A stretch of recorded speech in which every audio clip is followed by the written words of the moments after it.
Welcome to Jeeva's cooking. இந்த வீட்டில் என்ன பார்க்க போகிறோம் அப்படின்னா, நான் வந்து 1 கப் அளவுக்கு ரவை எடுத்திருக்கேன், 1 கப் அளவுக்கு தேங்காய் எடுத்திருக்கேன். இந்த ரவையும் தேங்காய் வச்சு நான் என்ன பண்ண போகிறேன்னா, ஒரு இனிப்பான ஒரு இட்லி பண்ண போகிறேன்.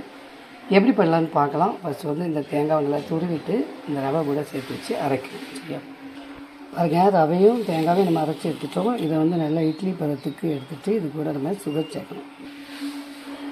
பாருங்கள், நான் வந்து ஒயிட் சுகர் சேர்த்துருக்கேன். நீங்கள் வந்து நாட்டு சக்கரை இந்த மாதிரி சேர்த்துடுங்க. நல்லா இட்லி பதத்துக்கு நம்ம என்ன பண்ணணும், கொஞ்சம் தண்ணி விட்டு கரைச்சி எடுத்துக்கிட்டோம். பாருங்கள், இப்போ நல்லா கரைச்சி எடுத்தாச்சு. இப்போ நான் இட்லி பாத்திரம் வச்சுருக்கேன், இதில் வந்து அப்படியே ஊற்றி வச்சிடலாம்.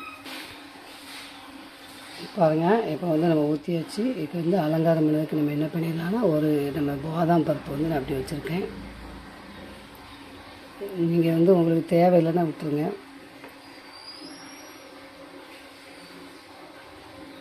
இப்போ வந்து எல்லாம் மூடி போட்டு வேக விட்டுடலாம். கொஞ்சம் நல்லா வேகட்டும். அடுத்து என்ன செய்யலாம் அப்படிங்கிறத பார்க்கலாம்.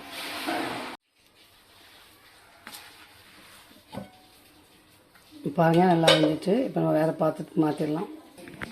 பாருங்கள், சூப்பராக வந்திருக்கு. இந்த இட்லி வந்து நம்ம வந்து பாருங்கள், சின்ன குழந்தைகள் கொடுக்கலாம், ரொம்ப டேஸ்ட்டாக இருக்கும். நம்ம வந்து இனிப்பு சேர்த்துருக்கிறதுனால சின்ன பிள்ளைகளுக்கு ஸ்நாக்ஸ் மாதிரி கூட நம்ம இதை கொடுத்துக்கலாம்.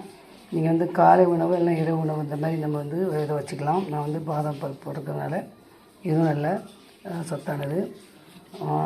இதை வந்து செஞ்சு பாருங்கள், எப்படி இருக்குன்னு கமெண்ட்ஸில் சொல்லுங்கள். இந்த வீடியோ பிடிச்சிருந்தால் லைக் பண்ணுங்கள், ஷேர் பண்ணுங்கள், கமெண்ட்ஸ் பண்ணுங்கள். தேங்க்ஸ் ஃபார் வாட்சிங்.